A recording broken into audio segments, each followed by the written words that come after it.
essentially perfectly. You can think of the receptors as sort of like baseball gloves that are attached to cells throughout your body. Okay, and so you got your bloodstream, you know, flowing all sorts of chemicals, you know, essentially, you know, through every cell of your body, eventually, right? But you've got all sorts of different receptors to catch these chemicals.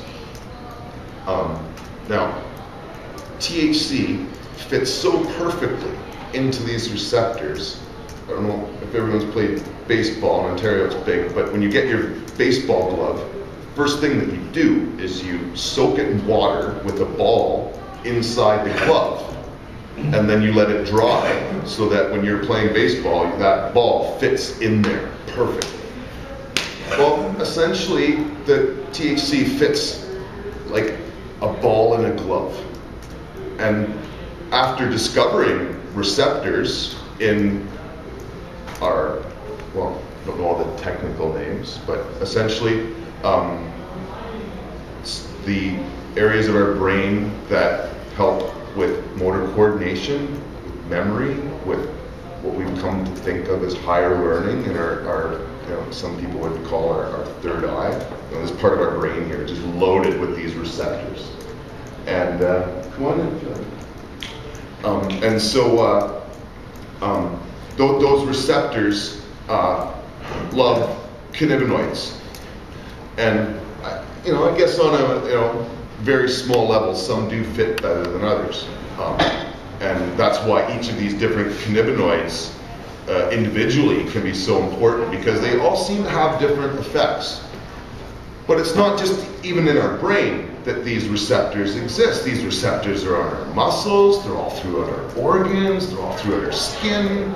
We have CB1 and CB2 receptors just sitting there, just hungry for cannabinoids.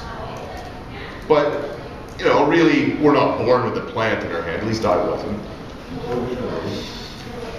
But you gotta wonder, how do we have all these receptors? Where did they come from? Why, right? Like, it just didn't happen that we all wanted, you know, to use cannabis, so we you know, grew this ourselves. So Dr. McCoolin and others were like, whoa, what's going on here? So they started looking. I have a dissertation, I think it's called, from Dr. David Pate on anandamide. Dr. McCoolin discovered anandamide, oh geez, now 98, something like that. He discovered the receptor in the 80s. Took him a while to figure it out, but he did. Anandamide is an endocannabinoid. Endocannabinoids are internally produced, as opposed to exocannabinoids. They can be synthetic or occurring in a plant, or maybe there's other plants. I think there are a few plants that grow different cannabinoids. I can't remember the name of them right now. But anyway, hopefully Dr. Pate's going to testify in our THC trial coming up. But so anandamide, again, it's like THC that our body produces, our brain produces, along with all the other hormones and stuff that, you know, when different things are triggered out from your body, you know, you end up, I think is it your pineal gland that produces most hormones? I can't quite remember where anandamide comes from. But our body doesn't produce just one cannabinoid. Our body produces, I don't even know how many cannabinoids or endocannabinoids they've discovered yet. I didn't look that up. But they're discovering more all the time. Oh, what, do you know? What is the high number? Well, I would suggest it would be more than the 70 that have been found in the plant. Do you know, Joe? I believe it's still an ongoing study, because how many can you actually figure that they're completing? I think they're just, you know, they're discovering them so quickly, and this field of medicine's only been like the last 5 or 6 years. You know, so in theory there could be millions. I would more suggest hundreds. But the way it works essentially is when, say you're playing rugby, you run down the field and you fall and you hit your knee. You just get back up and you keep running. your body produces various endocannabinoids to help deal with that. It produces anandamide to kill the pain, so that both the receptors in your knee and the receptors in your brain separately end up consuming the anandamide that your body produces in reaction to this, and that kills the pain on the spot. But you also produce another anti-inflammatory, which is a cannabinoid, endocannabinoid, and that goes to the injured place to try to keep the inflammation down. You release a muscle relaxant to try, because your body produces all these things, right? Like, you know, if your immune system is as healthy as mine, you're fighting shit off all the time, right? Like, you know, I get hurt all the time, and I don't even feel it. Gail sees the blood, and it's like, what'd you do there? It's like, oh yeah, well, that's because my endocannabinoids are just pumping. Well, maybe a few extra cannabinoids.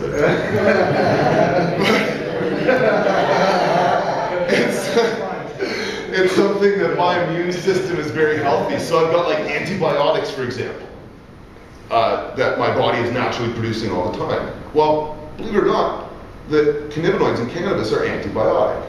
They're antifungal, they're antioxidant, they're anti-inflammatory, they're muscle relaxants, they're painkillers. These cannabinoids are doing far more things than you're conscious of. You're conscious of your muscles relaxing and your head stone, but there's a lot going on that you're not aware of. And those effects are even more pronounced if you've eaten it and cooked it properly than smoking it. Smoking it, you actually burn up quite a bit. But your question? Yeah, I just have a question. So, carcinogens kind of consider, but we read a few food books, raw food books, and they refer to sativa as a superfood.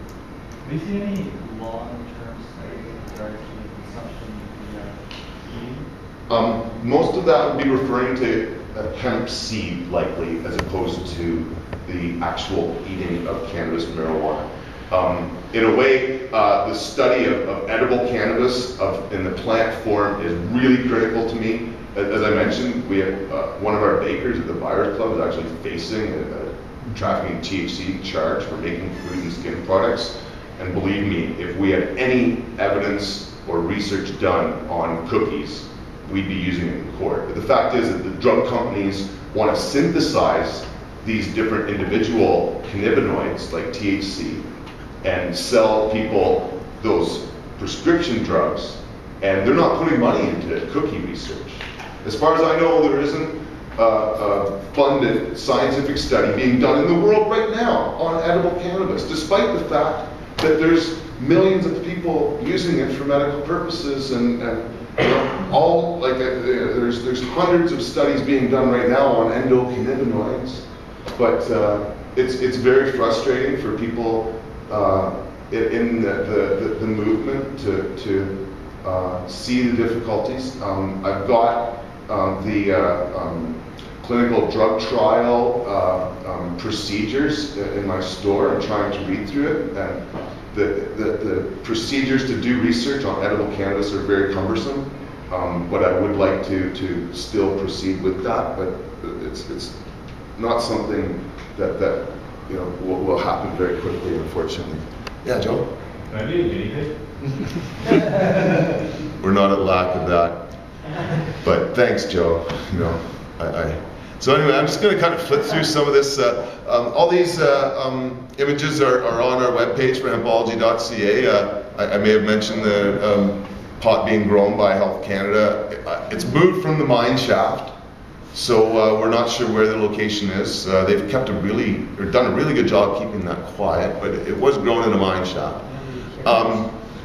Now, as I mentioned, drug companies are all over this. Sativix is essentially an alcohol extract where my understanding is, while they claim it was made from plant material, they've literally gone and using, I guess, different alcohols and whatever, extracted the THC and the CBD separately, and then put those cannabinoids into an alcohol spray at a ratio of what they call like 1-to-1. So for every ounce of CBD, there's an ounce of THC. Not that it would be at that portion, but it's not natural. There's maybe one strain in the world that would have exactly the same amounts of both. Usually THC is in much higher quantities, unless you're talking about hemp, which would have more CBD in it. Do you have like a ratio of like THC versus the rest? Pardon? Like, you said like comparatively THC is like considerably more abundant. Yeah. So like in like the ratio terms. In the studies that we've done, I'd say there'd be probably, yeah, like in the range of 10 times more THC to CBD. Yeah, very, very significant, right? So the 1-to-1 ratio is not compared to, or you know, anything what we would use. But all the terpenes are taken out, all the flavonoids, CBN, all of these other trace cannabinoids that are benefiting you, again, one way or another, have been taken out. But they don't want people to grow their own medicine. They want people to be forced to get it through prescriptions. So there's all sorts of neat diagrams and stuff. If you want to study more about endocannabinoids, please check out Dr. Robert Melamede. There is lots of information out here. This book is on cannabinoids. Dr. Melamede actually teaches a full semester on endocannabinoids at the University of Colorado. And so, he's one of the world leaders in that field, to be sure. And the science is coming out, more all the time. And, it's really quite fascinating. There's about different cannabinoids. Like I say, there's THC receptors throughout our brain. In fact, it appears as though endocannabinoids are critical in maintaining what is technically called homeostasis, which is simply a balance in the body.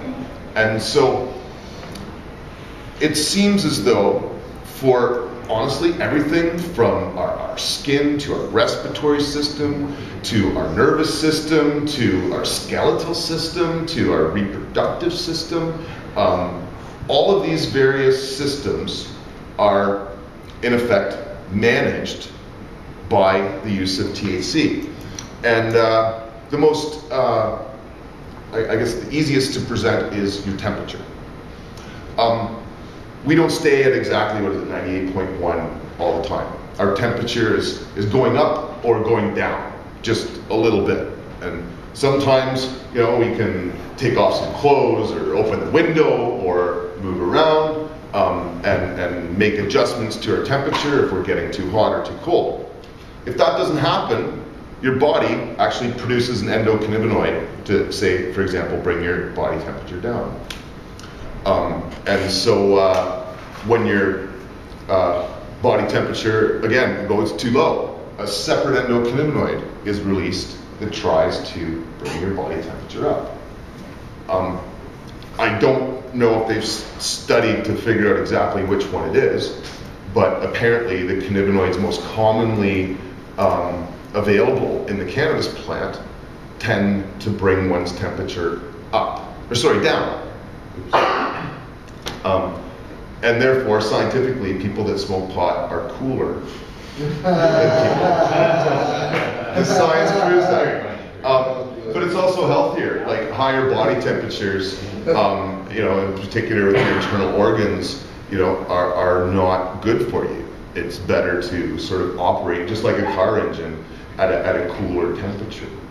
And so it's also healthier to have your body temperature a bit lower. And it's partly why people that smoke cannabis can also put up with cold temperatures sometimes. Or if you've smoked, it's easier to put up with cold temperatures. Like I say, the science is fascinating, and next week we're bringing a scientist to class. And so the lecture will be a half hour. Again, we'll be kind of up front and in here having an extended day-long conversation with Dr. Hornby. He's a fascinating man, and we're lucky to have him come visit. Thanks everybody for coming out. Have a great day. And